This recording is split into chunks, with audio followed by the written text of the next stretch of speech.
Hi guys, it's Miss Wasmuth. I am going to do some practice problems today with you in your book. So see, there's my book. And we are going to page 180 in your volume 1 book. And I'm going to do a couple of the guided practice problems so that after we've done these, you can come over to page 181 and try those 12 problems and get some practice. All right. So again, I'm going to do these first couple of problems on page 180, and I know that I'm going to need the table on page, there's the table, on page 178 to help me with my conversions. All right. And I even wrote on my paper, I'm going to use page 178 to help me remember each time. All right, let's look at the first problem. 3.7 yards is approximately how many meters? Okay, this little sign means approximate. It means we're close, but we're not exact. All right, 3.7 yards equals how many meters? And if I look on page 178, it tells me that 1 yard is equal to 0.91 meters. Okay, so that is my conversion. Sorry, have a little issue. Okay, so my table tells me that 1 yard is equal to 0.91 meters. But I don't have 1 yard, I have 3.7 yards. So what do I think I'm going to do? I'm going to multiply. So I'm going to do 3.7 times 0.91. Okay. Nope, sorry.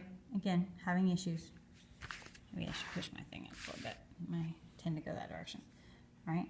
So I've lined up my digits. My decimals don't matter. It doesn't matter. I don't have to line up my decimals when I multiply. So I can kind of treat this like 37 times 91 and then add my decimals in the end. So if you need to use the lattice method, you can use the lattice method and we'll worry about the decimals at the end. Okay? 3 times 7, I'm sorry, 7 times 1 is 7, 3 times 1 is 3, place value holder, 7 times 9 is 63, carry my 6, 3 times 9 is 27, plus 6, well 27 plus 3 is 30, plus 3 more is 33. So I got 7, 6, 3, 3. So I got 3, 3, 6, 7. All right, and then I have 1 number behind the decimal here and 2 numbers behind the decimal here. So 3 total numbers behind the decimal. So 1, 2, 3. So my decimal point goes between my 3's. So my answer is 3.367.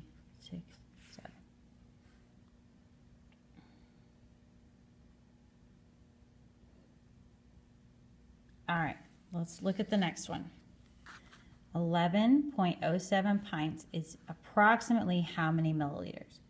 And I know by looking at my table that 1 pint is equal to approximately 473.18 milliliters. Okay. That's what I know. All right. And that looks kind of ugly.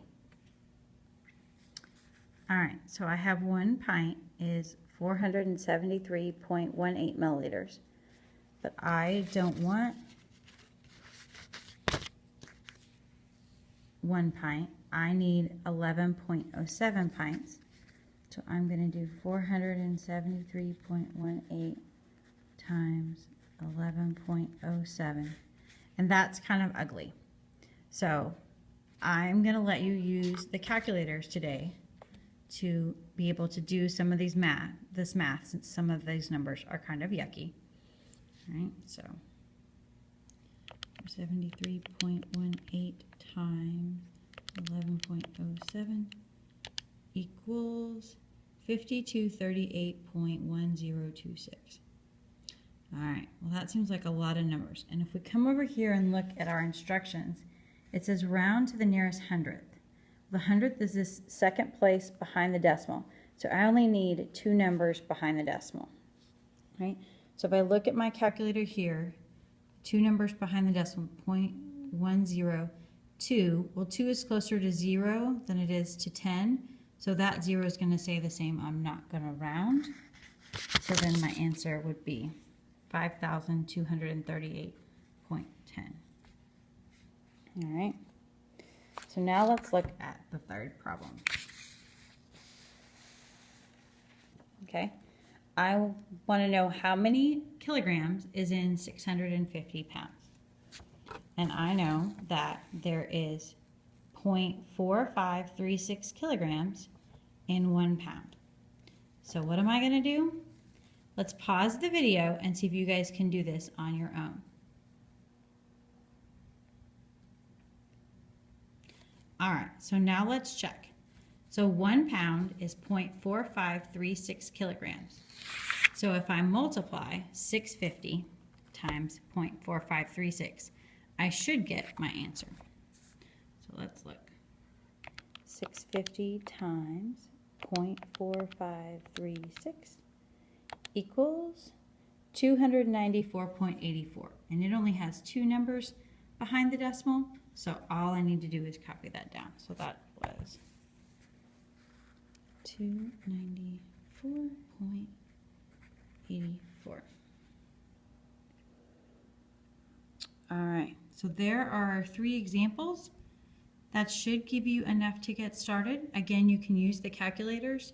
There's some in the blue box in the back of the room as well as in the little blue basket in the front of the room. Have a good day and I'll see you tomorrow.